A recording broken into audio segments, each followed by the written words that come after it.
show, let's theatre. We have a piano, we can have a little concert and play around. So today, this is our first core session of this academic year. We will be exploring global citizenship, and we have some really amazing guests today. But let me just first start with the house rules for today. For all of our sessions, I'm taking loads of pictures myself. My name is Mira, probably most of you know me, and my colleague Jenna. Say hi to Jenna. So we're normally taking pictures, doing loads of social media, and trying to make this a big community that you feel related to. So please connect with us on LinkedIn. But if you feel like you don't want your image to be out there on social media, please come and let us know. We've put the announcement on our advert as well on my career hub. But please, if you feel uncomfortable, let us know and we'll exclude you from the pictures. Next one, if you wanted to use this as evidence for your Global Talent Program Global Citizenship badge, you have to sign up the register today or take a picture from the session so we have some evidence that you have actually been here. So Jenna will pass on the register throughout every row, and you can just sign up if you have been, if you didn't want to keep you waiting. This session is also recorded. We will upload the recording if everything is okay with the recording. We had some problems with the hello, welcome. We had some problems with the audio, but we will, once we finish the session, we will upload the slides from the session and the recording on your Global Talent Program portal, so we don't need to worry about forgetting something from the session today. And we also will add a lot of additional materials and reading that you can do if you're interested in the subject. Yeah, I think those are the house rules. Another one. We want you to participate actively.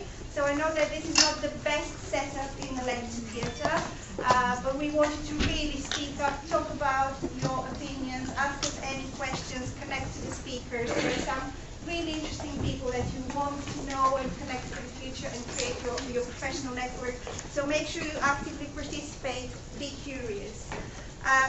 Okay, so I'm part of the of the Careers BU team, and we are all passionate about helping you to imagine different futures for yourself, different perspectives and visions of the future, and explore cultures and societies across the world. And I'm here joined with our Head of Careers and Employability today, David Wakeford. He will be really pleased to welcome you all to the Global Talent Program 2018 and give you a few words of welcome. So, welcome, David.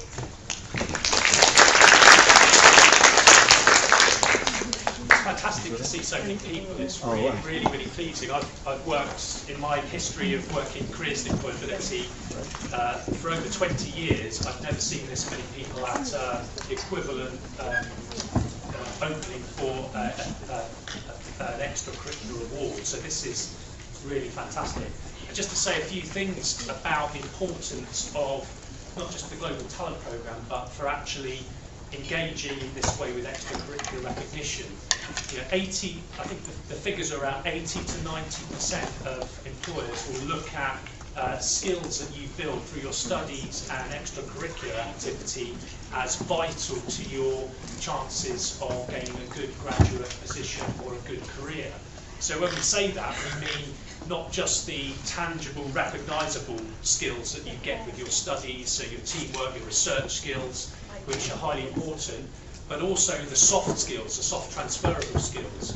So every year it's reported, unfortunately, that there's a skills gap. Employers will say, we value graduates, but we still are lacking some skills around things like commercial awareness, international cultural awareness.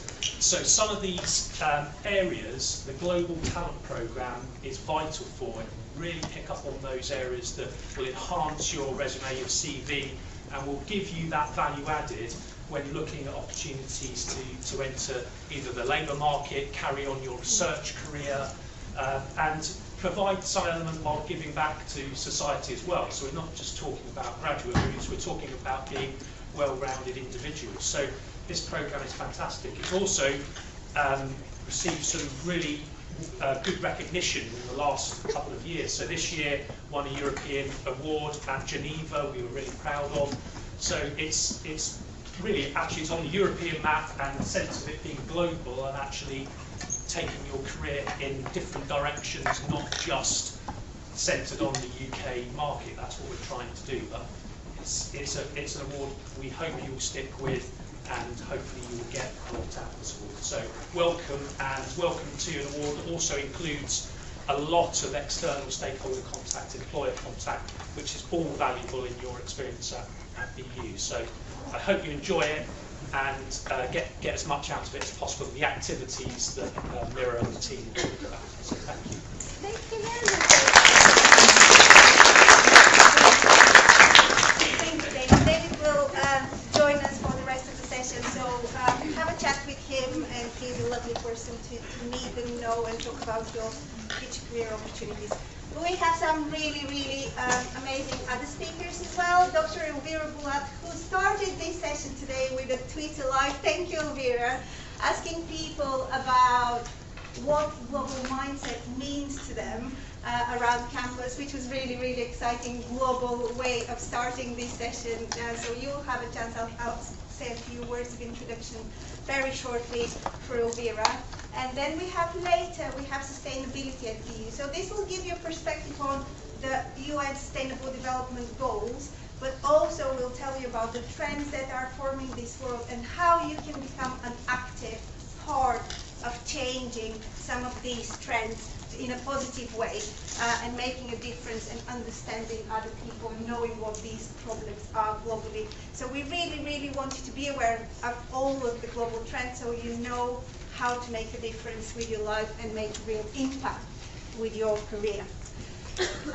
Okay, so the plan for the session is we will have Dr. Elvira speaking shortly about what is a global mindset. So bringing this to the real life, giving you some really interesting, fascinating examples and getting you to think about them.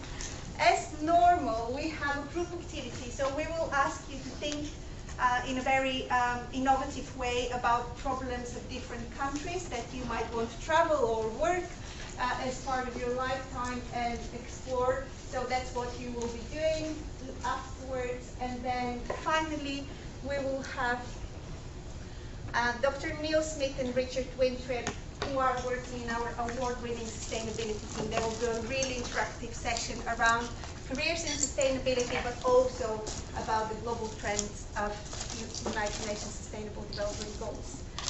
What we're hoping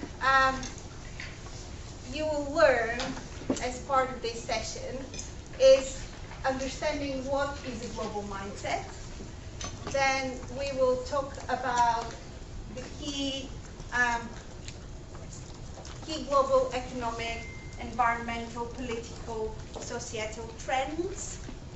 And we want to develop all of these understandings with you today, but I'm sure that you'll continue your journey after you leave this lecture today and really co-shape with you a set of global attributes that you want to develop as part of your journey at university, as part of your extracurricular life, but also as part of your course and after you leave the university as well.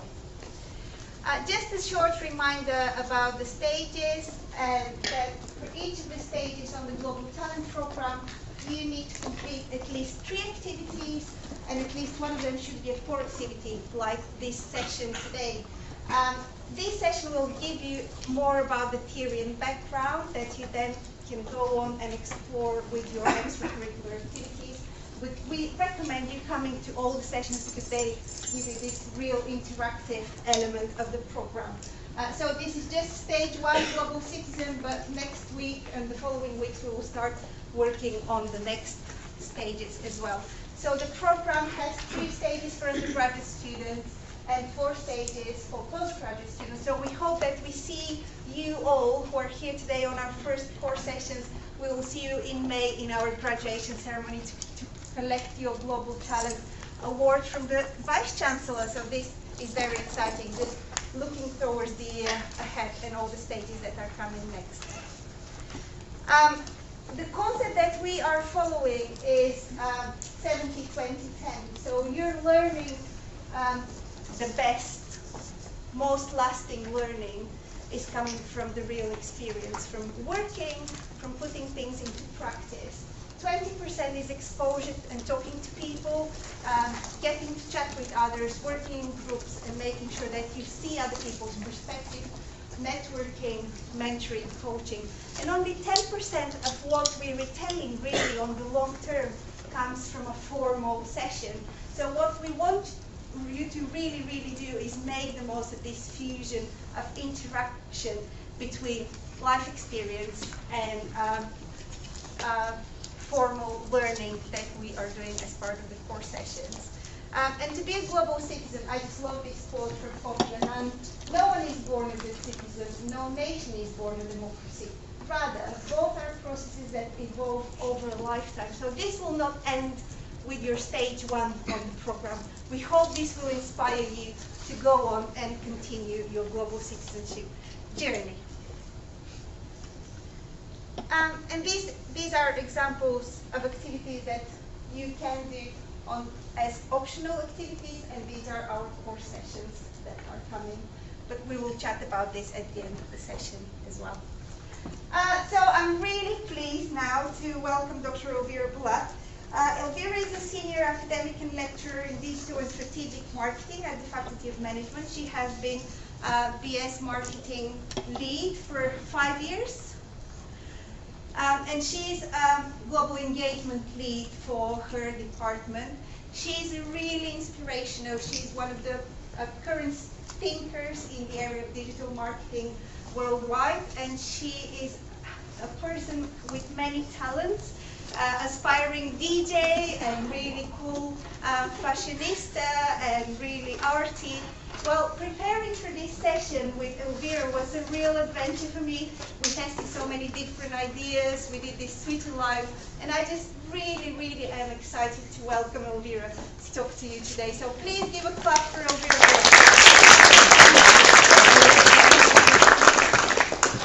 No pressure, seriously. I wish I could be in my Halloween costume right now, DJing here, having maybe said that, really, actually, don't you think DJs are global talents? Because they truly connect people, you know, and the music, I mean, most of their music doesn't have any words anyway, really just shakes people and everyone is in this ecstasy. I'm quite excited. I mean, I don't know if I am so inspirational. I would love to be one day. For any of you, I see some of the faces that are very familiar, business studies students. But I was thinking, okay, of course I could talk a lot about academic content and say, oh, global mindset means this, global mindset means that. And I used to do it in the past. Probably some of my students would definitely confirm I have so many slides and never can finish them on time. But I learn from my lessons. And that's one of the part of this reflective journey I think you will engage with. So to kickstart this whole thing, I thought, what's the best way of talking about me? You know, so okay, I'll have a couple of pictures here. That's me. Maybe you're Cesar. I do look like my daughter. But made in USSR because I was born in that year. Now you're going to figure out or Google what age I am. In a country, first of all, that does no longer exist. And it doesn't really exist anywhere in my formal documents apart from the passport that I use to go back to Russia. So we have a national kind of passport, let's say an ID card, and then we have the passport that we use to go abroad. And it's only in that document I have this, you know, born in USSR. It's an interesting because I do keep reflecting on that.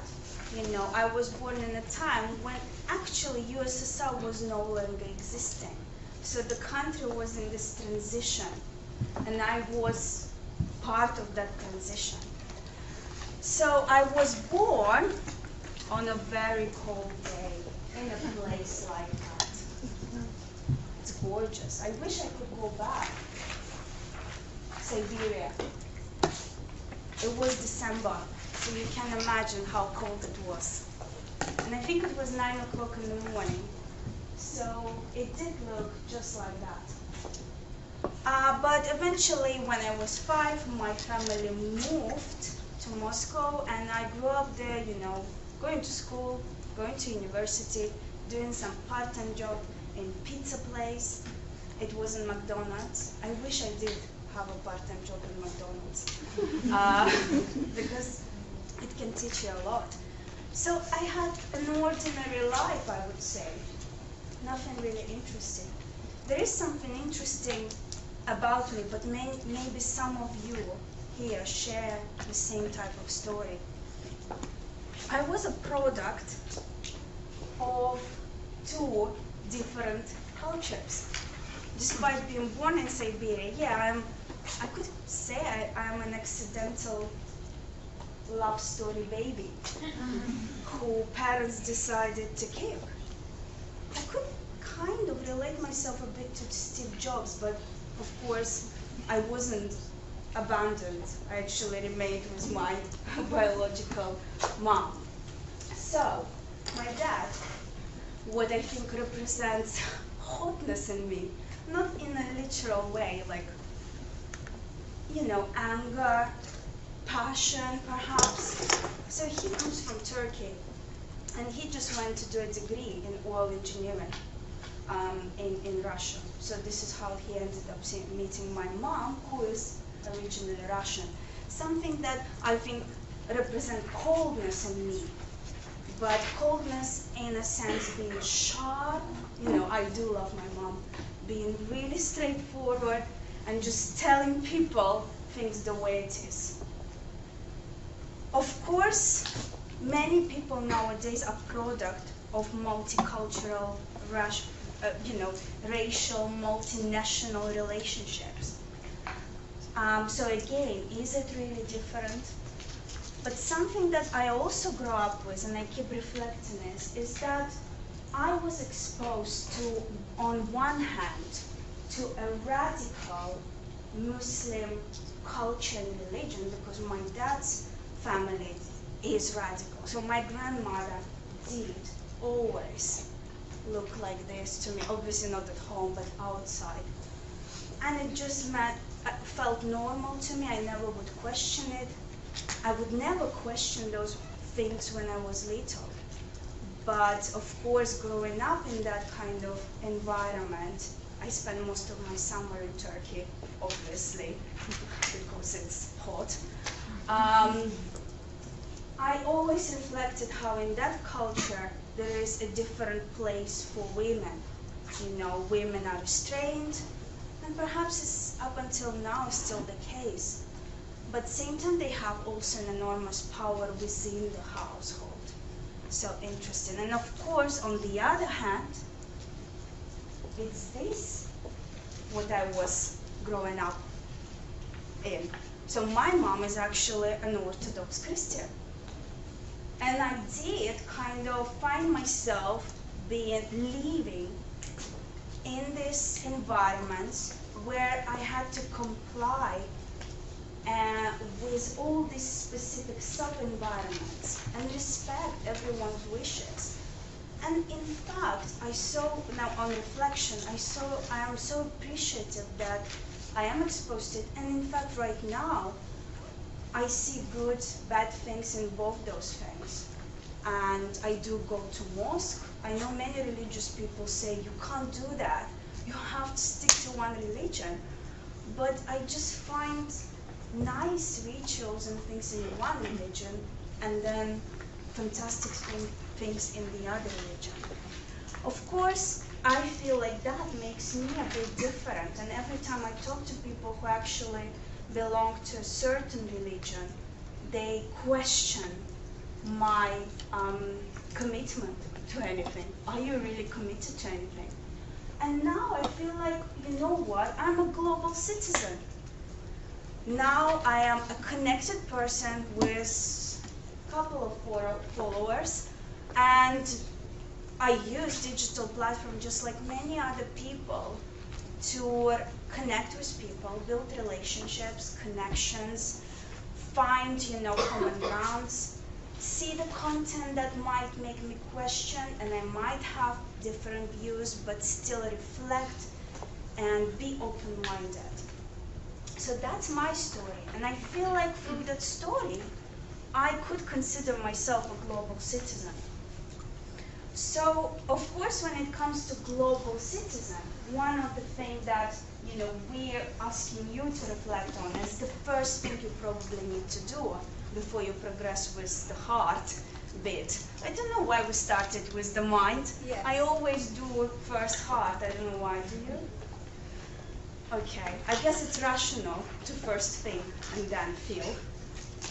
We need to see what is actually mindset. And I think that's an interesting question. One concept that we wanted to introduce here, and I will have a bit of interaction in a minute with you around it, is that there are two mindsets, and that comes from Carol Dweck, who is from Stanford University. She is a sociologist, and she did, decades of research in what sort of mindsets people usually have. And there is something she discovered as what she calls growth mindset. You can later on research what it is about. But before we progress, I wanted to present you a scenario and kind of ask you your opinions. So imagine you have a friend, let's say a female friend, okay? Let's call her Mandy. Mandy loves gymnastics. She is showing lots of promises. She goes to gymnastics class, does really well, gets lots of positive feedback from her coach, and there is that moment when she's about to enter her first competition. Okay? And of course, she aims to get at least one prize. So in gymnastics, of course, there are various different things where you can show skills. And she already, finds a place in her flat, in her room, where to put her prizes. She's already projecting that. She would say, yeah, that's a positive mindset, positive outlook on things, okay? She enters the competition, does really well in the first round, kind of ahead of everyone in this league table, and then a couple of other two girls come in and change their scores, and you know what? At the end of the day, she didn't win anything. Of course, left the competition, disappointed. Every single one of you are Mandy's best friend. What would you tell her? So I have options. Okay? The first option is forget about it. You are the best. Can anyone who thinks this is what you will tell Mandy raise their hands? Come on, don't be shy.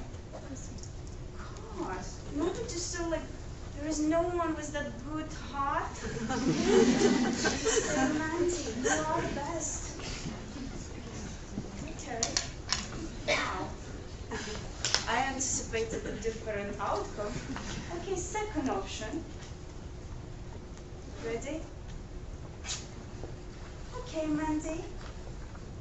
Forget about gymnastics. It's all crap. You can do other things. Forget about gymnastics. Okay. Who will tell that to Mandy? Come on. By the way, there are 5 options. You need to raise your hand at some point. Okay. So the third option is, Mandy, don't worry. You will do your best next time. And you will win next time. Because you are truly capable. Who will tell that to Mandy? Thank you.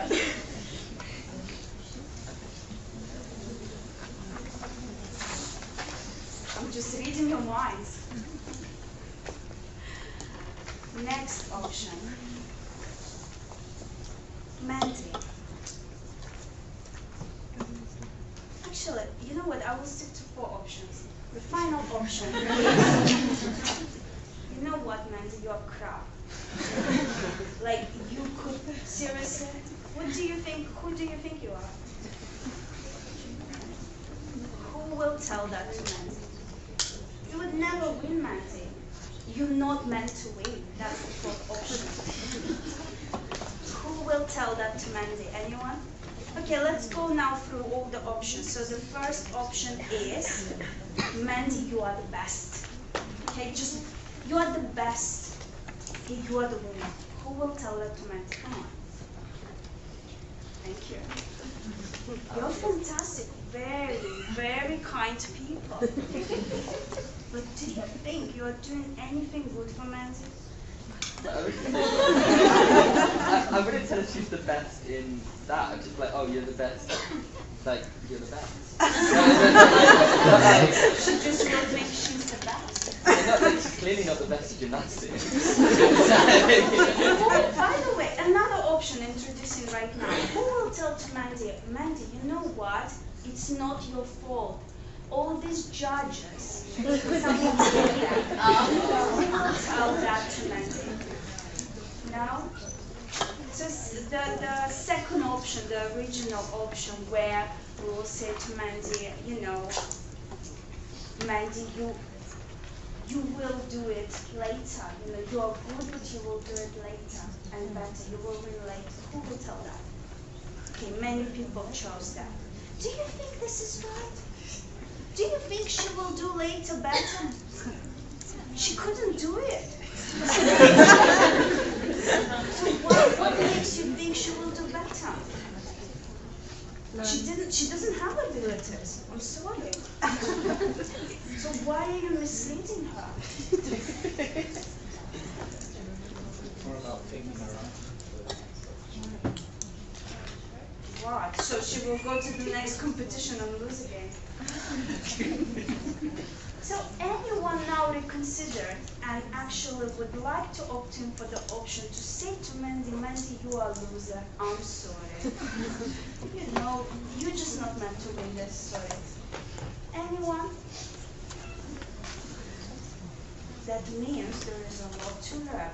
Because according to the answers and analysis of the options you're opting in for, that's the best option to help Mandy to grow, to learn from failure. Because if you said to her, you know, oh, those are the judges' fail, they did it, you probably will mislead her. And she will always find someone to blame for all the failures in her life. There is a question. Yeah? Wouldn't that answer depend on the person themselves? Like, for example, if Mandy had really low self-esteem and you said that to her, wouldn't she just never try because you've said, oh, you'll never do it? You said, yeah, you're right, I won't. According to Stanford research, personality is irrelevant. And in reality, if you tell to anyone, you know what, you are the loser, seriously? Just keep trying. I mean, you could say it a bit different, like, next time perhaps, but you need to work hard. Like, you're just not meant to win this. And apparently, if you say that, the person will stand up, okay, little bit be upset, okay, but then we'll keep trying. Or perhaps reevaluate if gymnastics is for them. And then they need to probably invest more. Because if you say to them, you know what, you have abilities, and next time you will win, you are signing up these people for failure because they are still believing that they have abilities, but they don't. Mandy doesn't have abilities. She needs to go and work hard, for God's sake, because these girls who won, they have abilities and they keep working, and she doesn't. So actually, the best friend will tell Mandy, you're a failure. And that's according to Carol from Stanford University. Represents a person who has a growth mindset. And actually, this whole research is interesting because really, mindset, if we think about mindset, what it is in reality, it's an inhabited, in a way, state of mind, which we build through experiences. And it can be static most of the time, because according to classic model of education in schools, we're very badge-oriented, award-oriented. Many of you will say, I want to get my degree. I came here to get my degree. That is a static mindset. Because you are focusing on outcome, not on a process and effort. And the growth mindset will say, you failed, but keep trying. Something that my 5-year-old little girl thinks is the best word in the entire world. Be persevere. Just keep trying. Stand up and do it again. Like Donald Trump, if he adopts that growth mindset, maybe there is a hope. No one is supporting Donald Trump again. Maybe there is a hope that he can learn that you can't cancel some agreements. And I think he does sometimes, like the fact that he met the North Korean guy.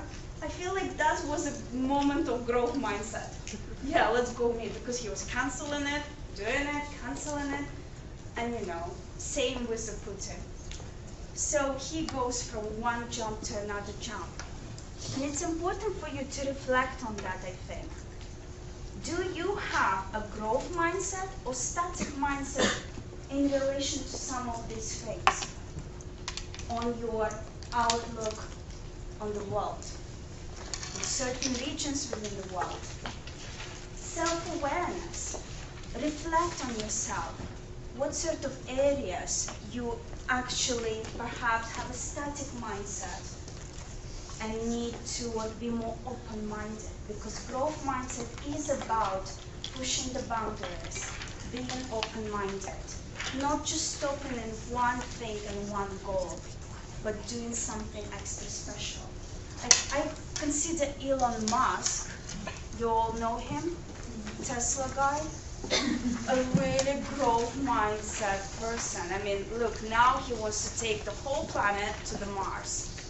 And you can watch his TED talk about his plans. He's designing this rocket where he will feed 50 million people and fly them to the Mars. And basically with a view that if this planet will be destroyed, there are other planets to occupy. How fantastic, He is constantly looking for challenges. And Mira is giving you, this self-assessment kind of list that you can really later look into, because that will help you to go through all the badges and see what you actually already have, where you could be more open-minded and sign up for experiences. Go and try to engage with Global Festival of Learning that Bournemouth University will be organizing. Or maybe do some volunteering, go to Thailand to save some elephants. How fantastic it is. So think about it. Okay, now let's talk about you. I mean, you did engage a bit, but I wanted to ask really who you are. So first thing will be what countries you're coming from. So Mentimeter, you're familiar with that? You need to go on menti.com website, just use your devices and enter this code.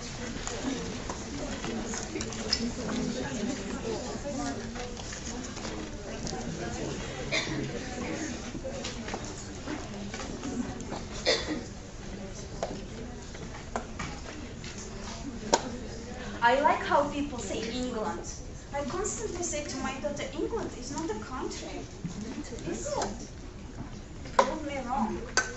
Is England a country, guys? Let's see if there is a Scotland in here. Somewhere. Wow. Italy. Great, wow. Come on, guys. 66, 68, 69. We have more than that.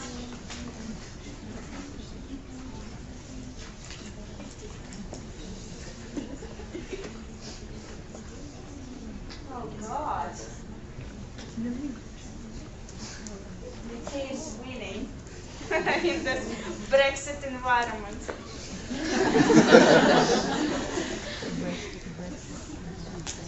Bali. Wow, who is from Bali? Come on, don't be shy. Who is from Bali? Who's from Bali, people? Do we have anyone who's remotely connected to this class? Who is from Bali? Come on. Come on, the Bali person. No? Okay, who is from Luxembourg? Oh my god, that's cool. I met only one person in my life, so now I'm going to meet the second one. Oh, you are the person. Okay, Jordan? Who is from Jordan? Welcome. Oh my god, so you can see that truly we have here a global representation. Not sure if all of you are global mindset people. That's something to reflect on. And the second question is, what words now, thinking about, what mindset means, knowing that there was a static mindset and growth mindset, and then understanding literally what global means, what 3 words would you type in to say, what the global mindset actually means? So you have 3 options. Culture. Improvement. Yes, guys, I see hope in this room. Experience, yes. Traveling, eating food, going to Bali and surfing, going to India and doing yoga. Amazing. Culture, growth, yes. Some amazing stuff. Understanding. Oh, I like this. Is very deep now. Curiosity. Wow. Travel. 93, 94.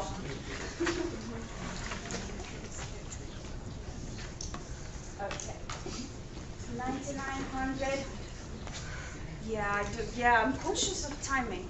So because those are the key words. Maybe perhaps for you it's good to take a screenshot of this and reflect on these things. You probably will see that in mindset and global and the things that we want you to develop, all these things are critical.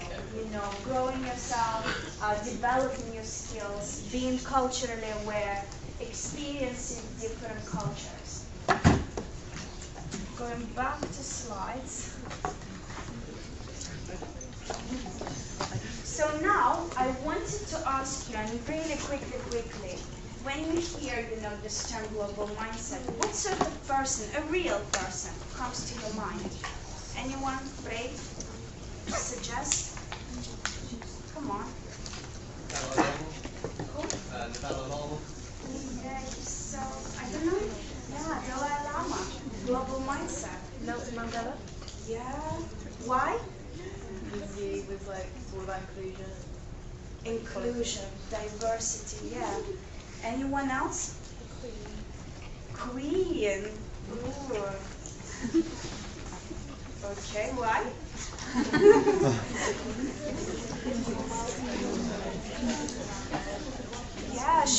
She obviously diplomacy is part of her, what she's expected to deliver. Who comes to my mind is this guy, Steve Jobs. Looks good, doesn't it? Lots of us, I don't know, you probably know, obviously has an amazing story. He's an innovator. He's a guy who built with his colleagues, inventors, a company that employs millions of people around the world and provides job opportunities for more people, those who work in manufacturing, etc., in marketing, branding. But he also has a lot of cultural heritage, which sometimes he probably wishes to ignore. Being actually not living with his biological parents. You probably know that his real dad was from Syria, and he did PhD in America and fell in love with this American girl, and then they made Steve.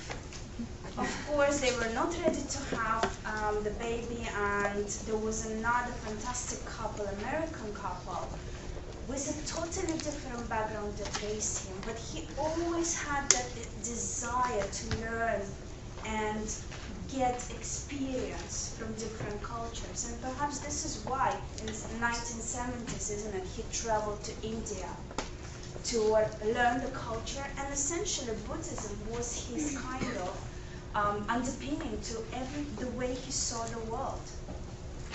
And then another famous person that comes to my mind is this little girl. And she's cute, Jolie, gorgeous, stunning woman, fantastic actress. And of course we know that through her United Nations ambassador role, she does so much to help children, really build different, the sanctuaries where you can conserve the nature, and she invests a lot of effort and money into this. So really a person who is also open-minded to different cultures, and perhaps that drove her to adopt, children from various places that she get to experience. And all of this is replicated and kind of communicated in her, let's say, artwork, in the films and cartoons. Of course, those are famous people, but actually there is a lot of global kind of talent, global mindset people around us, and I probably consider you as those who wishes to be just like Andrew Wong. Anyone knows Andrew? I didn't expect you to know Andrew.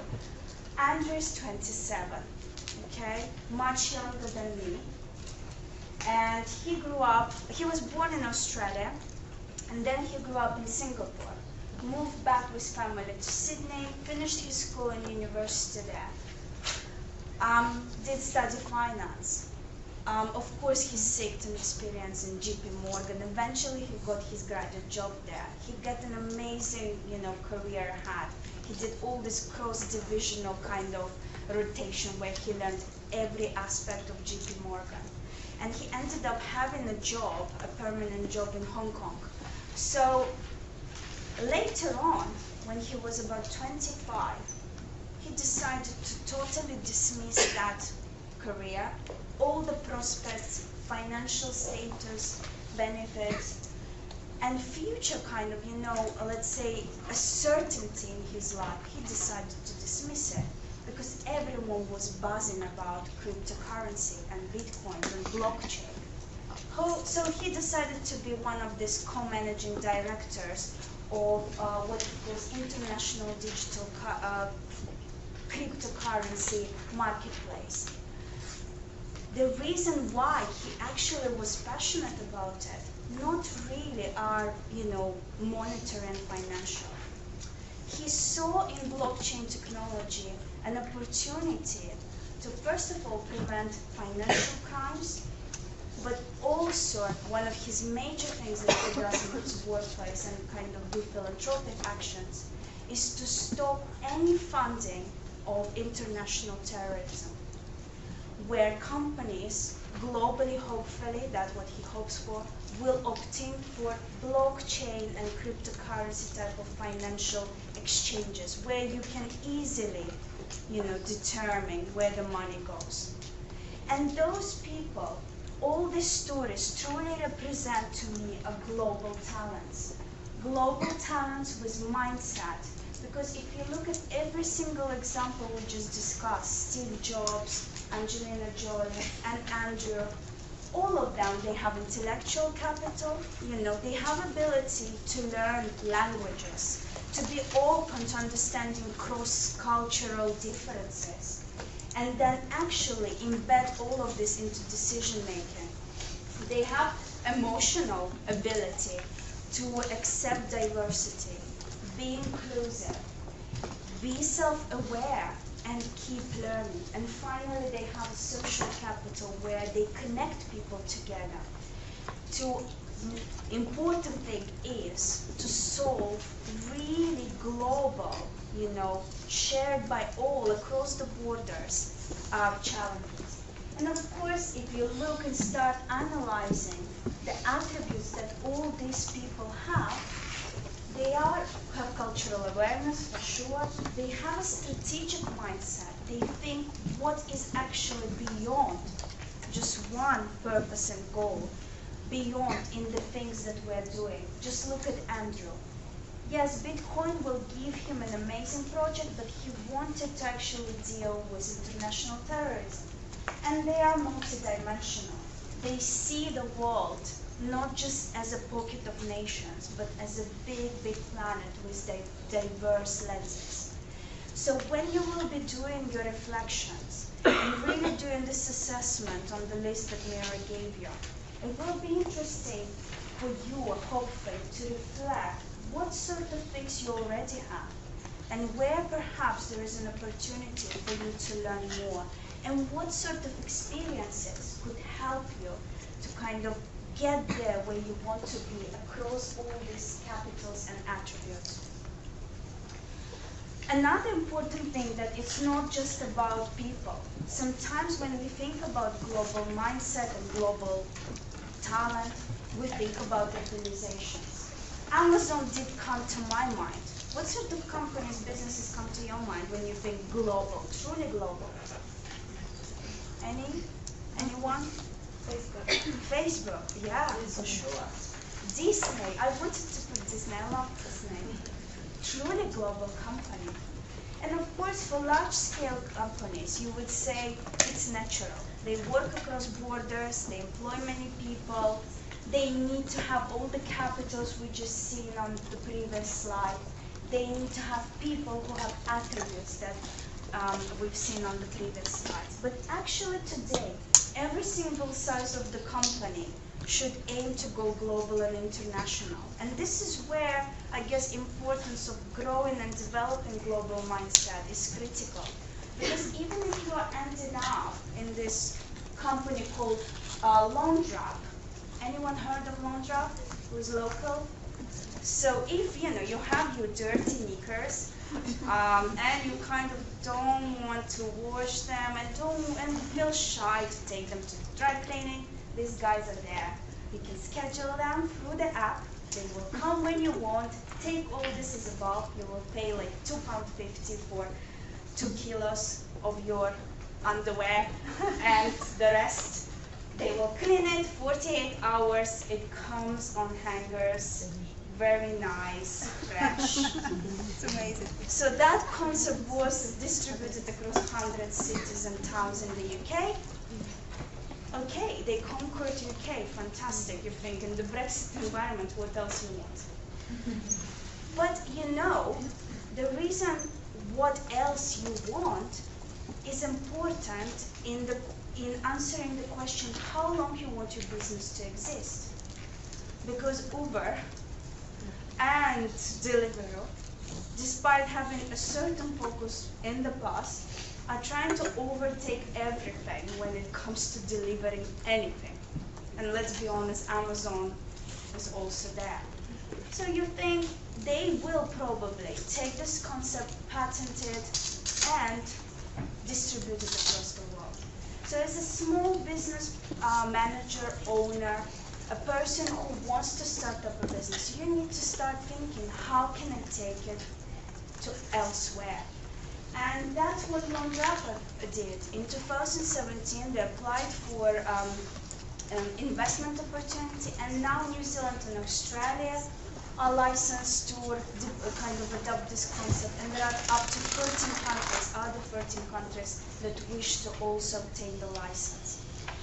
And that's the reason why global mindset and talent is probably not just important for people who want to work globally and internationally. It's important for anyone who will work in a company that wants to remain competitive and have a business. So really, over the course of these discussions, my core aim is for you to reflect where you are right now with this whole notion of global mindset. What sort of skills you have already? What things you probably need to develop? What sort of experiences that you can adopt over the course of the next year could help you to evidence those, reflect on them, and keep growing, adopting growth mindset. So this is something I won't talk about it, I'm conscious of time, but I would like you, because the slides are uploaded, to check the YouTube video and eventually access the global transformation map, something that you might find useful for your assignments and in general for your own curiosity. So the next thing that we would like to do now is a group activity, okay? I don't expect you all move around, but we would like you to do a pestle. Okay, it's not just boring pestle. I know everyone knows what pestle is, yeah? No? So P stands for political, E stands for economic, S stands for social, T stands for good. L? Legal. Do we have lawyers here? Good. One lawyer over here. Share. And the final E. Before we actually pass on to the next kind of part of this session, I wanted in a way to summarize things that I've seen that you were writing. Some of them are quite well, replicating what World Economic Forum's, according to World Economic Forum's trends are, the top 10 trends that are global challenges that all of you guys need to think about and really think how to tackle it. Lots of you were talking about income and economies, Japan being top 5. But we also see that there is a lot of inequality, and actually, according to this report, Asian region is the top region in the deepening, in income inequality. So does it mean that Japan perhaps will have certain challenges in the future? And then, of course, some people were talking about, politics, for example, weakening representation of democracy. We see America over there, led by Trump, And of course, increasing nationalism is another thing, isn't it? Some of you were talking about social challenges such as aging population. And we know that graying workforce is something that we will face in future. Yes, and of course, graying workforce is the workforce that perhaps will have a static mindset as opposed to growing mindset. And that's something you as a global talents need to be aware of and come up with solutions that will help everyone to engage and ensure there is no income inequality. Of course, you did identify environmental issues, plastic, our consumption of water, and something we will discuss in the second part of the session. And finally, something that not many of you identified is actually a lack of leadership. 90% of companies and leaders, managers across 68 nations that were surveyed by World Economic Forum think that there are not many graduates that actually possess global talent, skills, and attributes. Meaning that in future, when we, to tackle all these challenges, need to work across the borders, actually, we're facing issues with finding people who can lead on those challenges, people who can be brave and, I guess, propose innovative solutions. And the last thing I wanted to stress is, of course, the weather and things like this is something that you probably can't really eliminate. You just need to find solutions that will help to restore our planet, etc. But some of the things like leadership, thinking what sort of jobs are in future will be there, and what's your place as global talents of future in the future economies of your nations and across the borders, is something you should be reflecting when you do self-assessment and reflection. So thank you so much for this. There are so many things that I would like for you to read. Okay, go ahead. You'll get, we will upload obviously the slides with all the resources and I mean, in your own time, you know, that could help you with some interviews. You know, you could go and you know what? I have a growth mindset. And that would differentiate me. And this is why I should get that job. So, you know, some things that perhaps will make you more confident. But I think something that we're all passionate, I'm truly passionate, and I am going to be vegetarian. That's what I said. I didn't eat actually any meat since Monday. well done. Because, I mean, the figure shows that today I saw an article, since 1970s, we destroyed 60% of animal population. I mean, we cannot leave our children, grandchildren, with 0% of animal population. So environmental sustainability is something we all need to discuss and think how together we can tackle it. There is one quote I like, and I will leave this with you. You know, if you want to go fast, go alone. But if you want to go far, go together. Thank you. Thank you.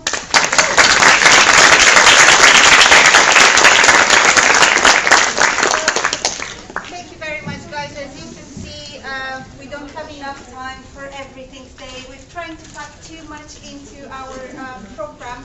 But let me introduce you part of our BU award-winning sustainability team. So you will hear about the UN sustainability goals, and this is Neil Smith with our sustainability manager, and Richard Wintrip, our travel and transport manager. Please welcome them. Thank you.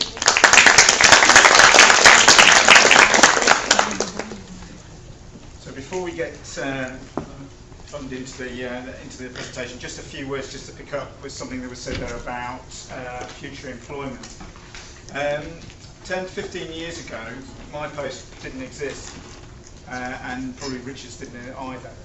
The thing to be aware of is that now most corporates have a sustainability team of some description. So when you are considering your future career choices, there are a lot more options available within this agenda than certainly was the case just, as I say, 10 to 15 years ago. So that's just something for you to ponder on. And when we talk about the global goals, which we're going to introduce you to today, you'll recognise the breadth that covers and the opportunities that therefore that affords you as graduates in the future. So I'm Neil Smith, I'm Sustainability Manager. My job is at the strategic level to get the university to be as sustainable as possible, to embed UN Sustainable Development Goals into all the activities. So that's not only the sort of back office campus operations side, energy, water, waste, but it's also about what you get taught through the curriculum, and it's also looking at the research we do as an organisation as well. Hand over now to Richard. Hi, I'm Richard. I'm the Travel and Transport Manager at Bournemouth University. I have been at the university for 5 years, and over the last 5 years I've seen things change quite dramatically. Certainly over the last couple of years, as part of the sustainability team, we've worked really hard to get the UNSD goals embedded within the university's policy and to be recognised. We're probably about 18 months into that process at the moment, but we're in a really exciting time because the university has just launched its new BU 2025 corporate policy, and sustainability and the UNSD goals are very much embedded within that. So when we're talking about leadership, that's the strategic half the job done. We as a team now need to get people to think about their individual behaviour and to try and adjust their behaviour and think about how they can contribute to the UNSD goals. So my role in terms of transport, which links to UNSD goal 11, which is all about sustainable communities and cities, is to get 18,000 students and 1,800 staff into campus every day as easily and as sustainably as possible. So I look after the unibus service, I look after car parking, I implement our travel plan. So if you think about the transport impacts that Bournemouth University has on not just the local area, but the wider environment, we're talking about carbon emissions from cars and buses, we're talking about air pollution, which obviously has an impact on health. We're talking about road congestion, which costs the local economy £270 million per year. So what we're trying to do through our new travel plan is think about not only changing people's behaviour, but working with collaborative partners such as local authorities, academics, outside organisations, to see what we can do strategically to improve things through technology and innovation. So I'll give you an example. We've got a fleet of 13 unibuses. They're the most efficient vehicles that we can run in terms of traditional vehicle types at the moment. But if we were to introduce electric vehicles at the soonest opportunity that we could, we would reduce our carbon impact from our bus fleet by 80%. So we need to think, is that achievable? If so, who do we need to work with and how can we go about that? So what our aims are is really just raise some awareness about what is sustainable development, about the goals and what they mean for you, and how you can adopt some behaviours that will contribute towards those goals. What is sustainable development? We're not going to do this exercise, we're going to move on, but what we're going to go through is there are some sort of classic definitions of sustainable development. So this is probably one of the most famous ones. It's the Brundtland Declaration. It was way back in 1987 about looking at how we manage the world's resources, not only for current generation, but clearly for the future generations. And often that's seen as, or referred to as, the triple bottom line of this attempt to get the sweet spot between environment, social and economy factors. Often we've been pulled in the economy as being the driver, but increasingly we obviously need to take much more account of the other two elements. But now, when we talk about sustainability, we don't use that anymore, we just talk about the goals. Because they're a much easier shorthand for everybody to understand, and they cover a real breadth of topic areas, which is what we're going to delve into. And then linked to that, because quality education is number 4, and if that's not what BU is about, then of course we should just pack up and give up. But education for sustainable development is really all around equipping our students with the skills and attributes you're going to need to safeguard the environment, social and economic well-being for not only yourselves, but again, future generations. So you've just done a pestle analysis, and this is pretty much our one. So as Richard has already talked about, a strategic level, that leadership role within our new strategy. But SUBU are about to launch their new vision, and that will be based on the United Nations Sustainable Development Goals as well. So that's really heartening. So that's both the university and the student union going in the same direction. Economic, we spend about £2 million a year on our energy and water. Clearly, anything we can do to save money on that means that we can put that back into the business. And that's quite a tough call at the moment because we're expanding as a university and energy prices have just gone through the roof. We've just seen our electricity costs increase by 25%. So that's because of conditions outside our control, what's happening in the global environment to energy costs. The social elements, our reputational value. We take part in something called the People and Planet University League. We came 11th last time they ran it. We're about to enter the new circle of that, so we'll see how we do this time.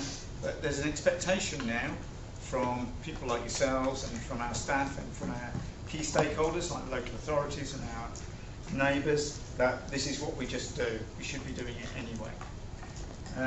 It's clearly a reputational risk if we do get it wrong. There's a lot of environmental legislation that we comply with, and if we don't comply with that legislation, then we could potentially find ourselves in the courts. Clearly not a place we want to be. And the global challenges that the environment faces, climate change writ large, Amongst those, we've just heard about the impact on wildlife with the seen as a latest mass extinction that's taking place across the globe at the moment. So just some of the challenges that face us. So I'm going to hand over to Richard now. He'll take you through the next bit. Yeah, so just a quick bit of context in terms of the United Nations Sustainable Development Goals. The foundation for the goals dates back to the millennium, so 2000, when the United Nations put in place 8 Millennium Goals, and they asked international governments to sign up to support those 8 goals that had measurable targets, and they were based mostly around improving the lives of people in the poorest countries in the world. And the targets really, the 2 main outcomes were to increase primary education and reduce infant and maternal mortality.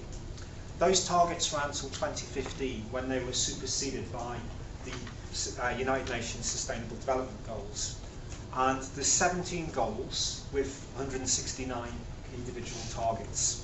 And the headline was they wanted to transform the lives of everyone in the world, and not just the people. It's not just aimed at the people in the poorest countries, because it appreciates that even in economically more developed countries, there are pockets of deprivation where people's lives need to be improved. So the goals are seeking to improve, are aimed at everyone in the globe. So not just governments, big organisations, small organisations, right down to individuals. And as Neil alluded to, they're framed in such a way to make it, to be able to communicate to individuals what you can actually do to contribute towards those goals. And they're looking to address key global challenges, so poverty, inequality, climate change, environmental degradation, prosperity, peace and justice. So those are the main challenges that the goals are looking to target. Goals will run by up to 2030, and it's hoped by that time the aspiration is that all the goals will have been achieved. Yeah.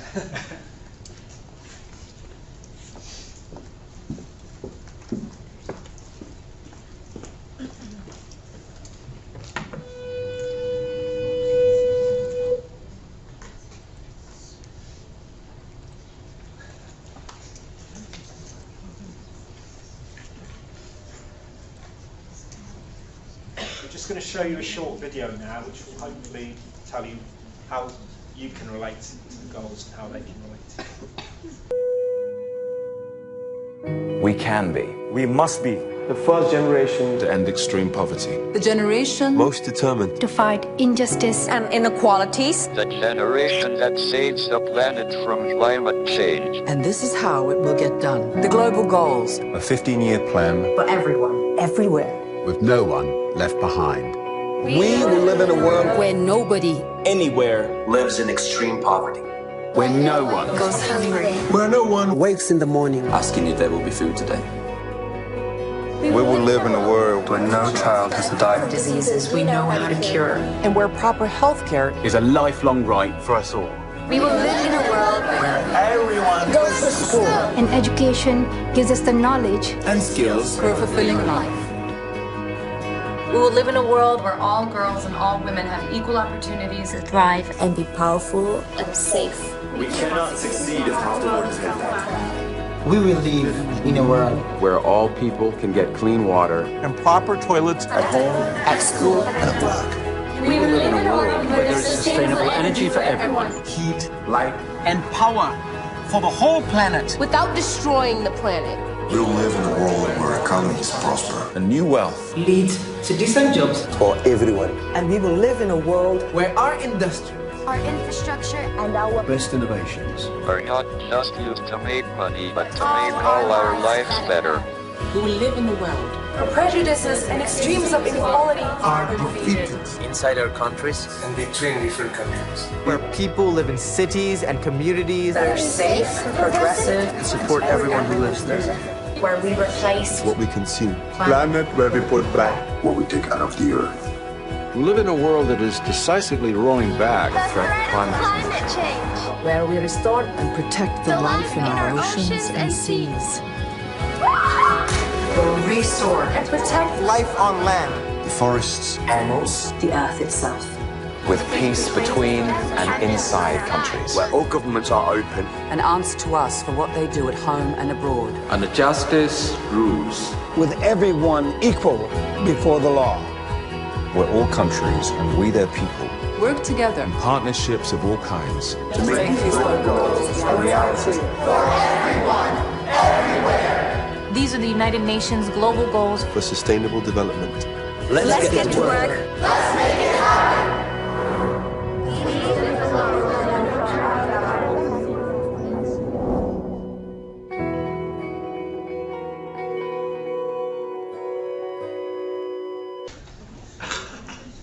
Right, so what we'd like to do for the first workshop activity is for you in your groups that you've been working in, is we'll put the goals up in a moment. What we'd like to do is to have a discussion and actually put the goals in hierarchy of priority. So the goals that you think, rank them in order of importance, which are the most important ones. So there's 17 goals. If you can, I'll put the slide up. So those are the 17 goals. What we'd like to do is to rank them in order of priority. Sounds as if there was loads of really good discussion and debate going on there. So what we'd like to do is just go around some of the groups and get your opinions on which of the 17 UNSD goals has the greatest priority.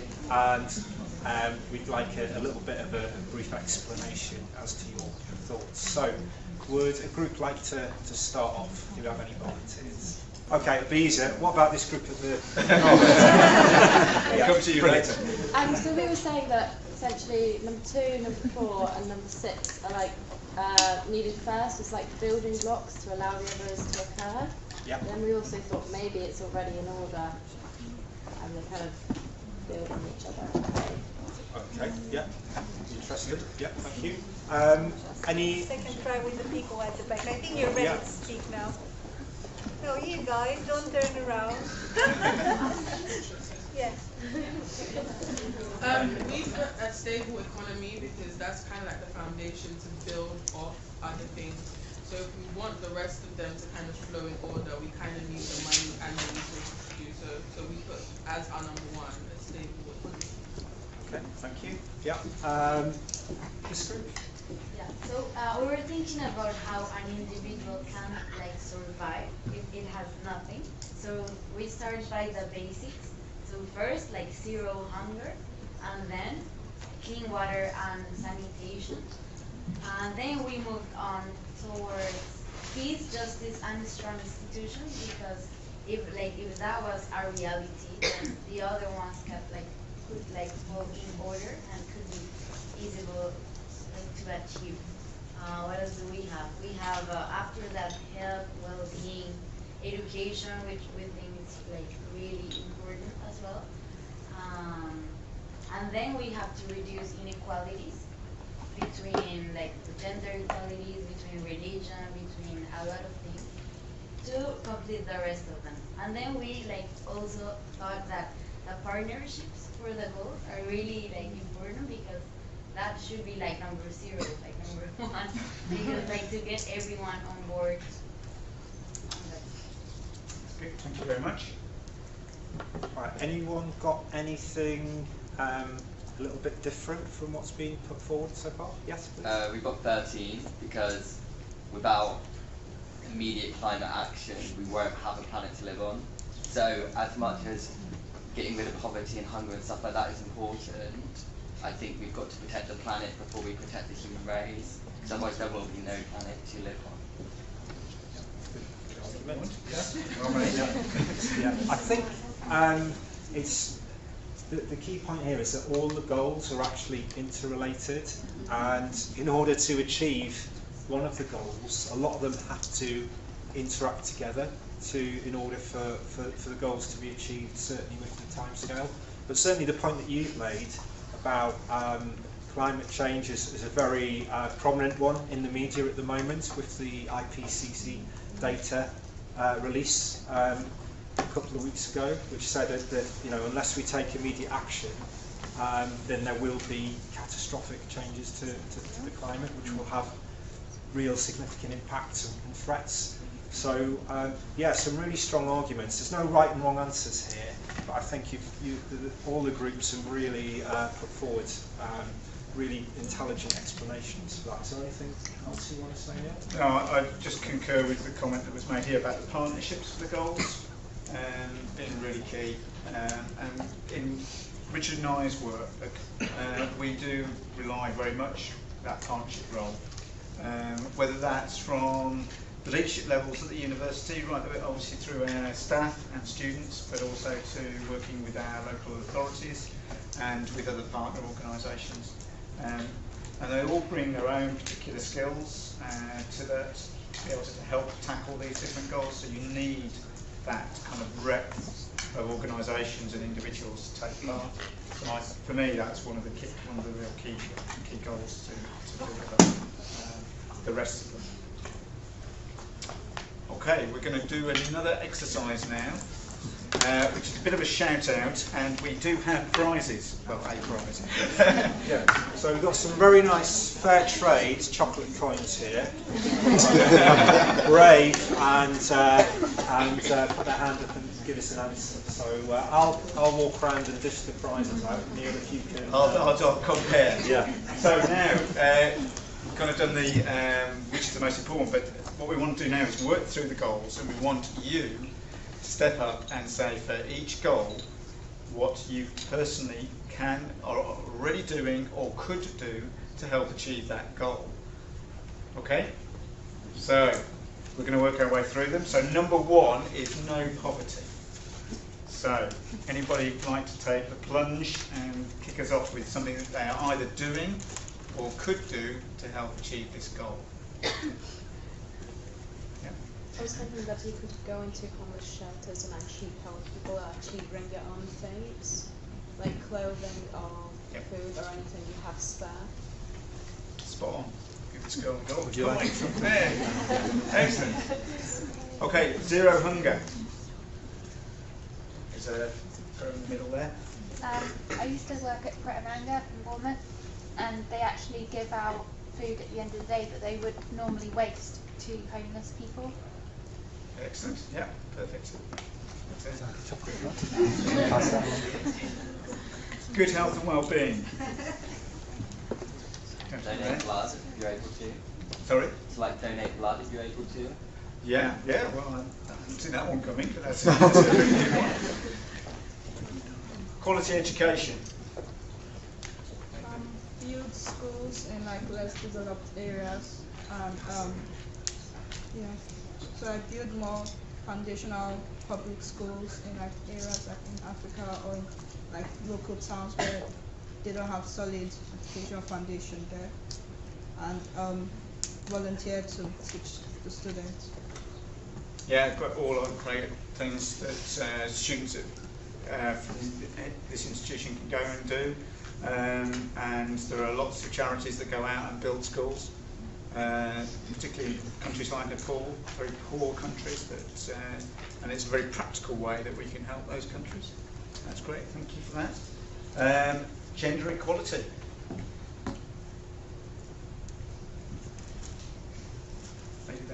Use our privilege to use social media to speak up, not only to like public, but also to your friends, to your family. You know, like start from a small circle and work your way out. That's a really good example, actually. There's something called, I don't know if you've ever heard of this, the sphere of control model. We use it a lot in our area. The sphere of control works like, the sphere of control is about what you can do yourself, and you have the sphere of influence. So who are your peers, who can you talk to, who you can influence, and then the sphere of concern, and that's where a lot of people spend their time and they don't actually do anything. Climate change is a perfect example of that, because people think it's too big for them to be able to do anything about. The reality is if you go back into yourself and what you can do, then you can get through that barrier. Okay, clean water and sanitation. Gentleman at the back. One possibility would be, for example, don't support companies like Nestle who try to buy all the water and sell it to people. Yeah, good example. Closer to home, of course, is to use the reusable water bottle points around the campus and not buy bottled water. But yeah, good example, thank you. Affordable and clean energy. Yeah, take a bike, for example. Yeah. It's a quick one, but of course, I mean, everybody, yeah, she said it in the back, so maybe you could further here the right, okay, so you're in. Mine is valuable as well. Throwing his voice now. No, not the bike one. She's saying solar, like, I said use more solar system. Yeah. So we have a lot of photovoltaics on our buildings, and we're just about to build a new array, starting next Monday. How about things like creating energy ourselves, like for example biking, but cycling, but in order to create energy, not to get somewhere and things like that, it could also be. Yeah, contribute as well. Yes. Yeah, and it's also things, very simple things. So taking the stairs instead of the lift. How many people walk one flight of stairs? I work in a building and I watch students, and I see them get into the lift and I see them get out at level 1. Oh, never mind. Can't. So little things, very simple things. Decent work and economic growth.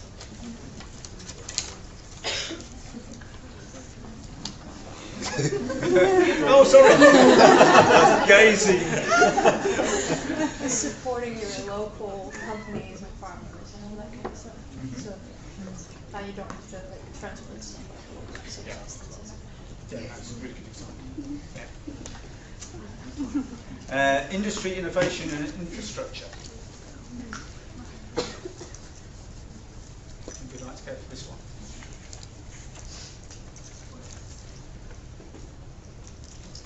I'll manage to give him a hand. It is quite a difficult one. Which number are we on? I've lost track. Number 9 at the end. Oh. I'm a design student, so always looking at ways that we can create either have more sustainable materials or just better in any way. And it's kind of just, without the innovation, you're not changing or making it. That's what we're trying to do. Yeah, that's a really good example. Clothing industry, really good example. Massive impact on the environment. Some of the innovations that are required in that, not only in terms of the materials that are used to manufacture the clothes in the first place, but the whole thing around the manufacture of the clothes and the conditions that people work in. It covers a huge amount of these goals. So great, thank you for that one. Reduced inequalities. Let's try somebody else. I'll come back to you if nobody else puts their hand up. The gentleman there. Buy fair trade products? Yep, yeah, good one. Okay, we'll take that one. Sustainable cities and communities. Things like car sharing and just like not as many people going the same way, but going collectively. Yep, like that's really good. We have a car share scheme at the university, trying to encourage people to car share. That's good. Responsible consumption and production. Yeah. Lower food waste. Mm-hmm. Any kind of thoughts about how you can more sensible meal sizes and use food waste bins for compost? Yeah, perfect. Yeah, I really like that. We do a lot of that at the university, so hopefully you've seen food bins around the university, so please use them. Climate action. Yeah. Like packaging of materials, like you've seen it all in supermarkets and things, trying to reduce the plastics and stuff that can be recyclable. Yeah. Yeah, that's a good one. Or support local food that doesn't give you the bags, for example, or take a Tupperware box into and take the food that way. Yeah, lots of things like that. Very simple things. Yeah. Good. Life below water. One is ocean cleanup drives, so that time to time we clean up whatever we put into the ocean ourselves. And another point I have is, to some extent, aquariums and research, where we isolate some species to study them for a long time and then we forget about them. So we need to put them back where they belong. Yes. No, good, both good points. Thank you. Life on land. I've already been, but you can talk about battery trained hens, like chickens, things like that. A lot of the time they put in that life, they only last like a year, and then they're actually put up. If you want, you can adopt them, but if they're not adopted, then obviously I won't say what happens. I think we know. No, it's interesting. I hadn't heard of that, about adopt a chicken. Yeah. Okay. 16. Peace, justice and strong institutions.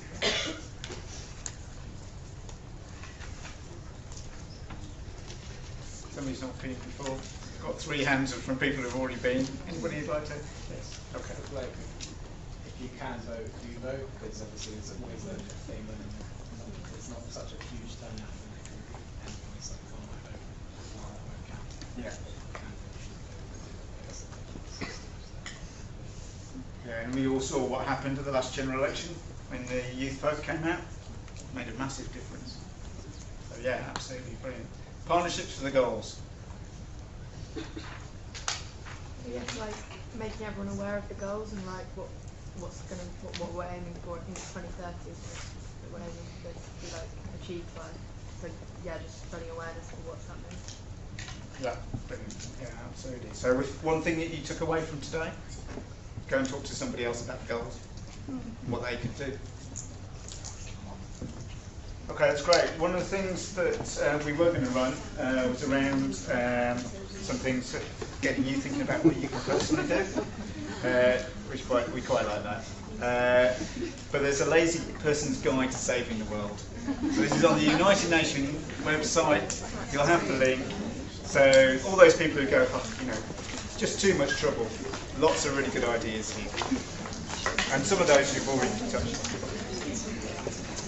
So yeah, you're going to get into a session now. Mary's going to talk to you about kind of what goes next, and so some of the things that we've talked to you about hopefully will resonate within that, things for you to go away and think about. So, that's what we said we were going to do. Hopefully we've covered those off with you. Thank you ever so much for taking part and contributing, and I'll hand over to Mary. Thank you very much.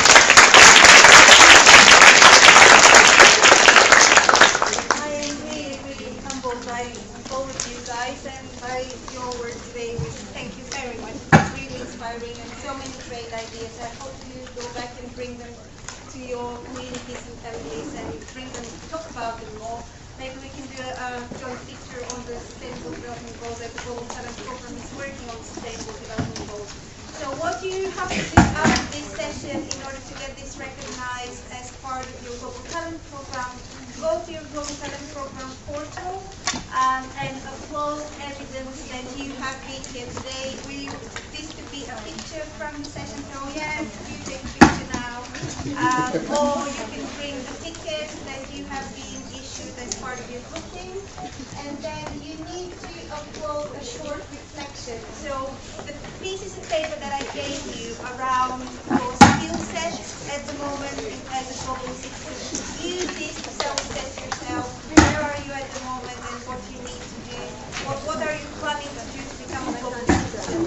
And some of these things could be being aware of the latest people's guide on sustainable development goals, targets, and how you can implement a few things to change your life and decrease your impact on the environment. So do that. Our next, in terms of optional activities that you could do as part of stage 1, obviously you could do travel abroad, you can learn languages at BU. There is a whole list of optional activities in your portal that you can use and get inspired from there. But if you're struggling with your optional activities, you can do a game as well online, and you can come and talk to me on Thursday afternoon. I'm at the Career Center. I would like to just introduce the next session that is next Wednesday. Our following session is going to be on global mindset attributes in the workplace. So we will hear about an employer, Nick Evans, who is the chairman of Extramal Communications. He has worked as head of Apple in the UK before he created his own company.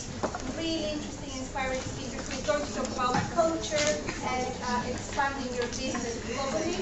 And Mark Doha think that most of you who are public and medical know him. He's an amazing, very engaging speaker. He will talk about, again, cultural awareness. So please sign up for this session, and I hope to see you next week. And hope you had an enjoyable time. I know it was intense. We hope to see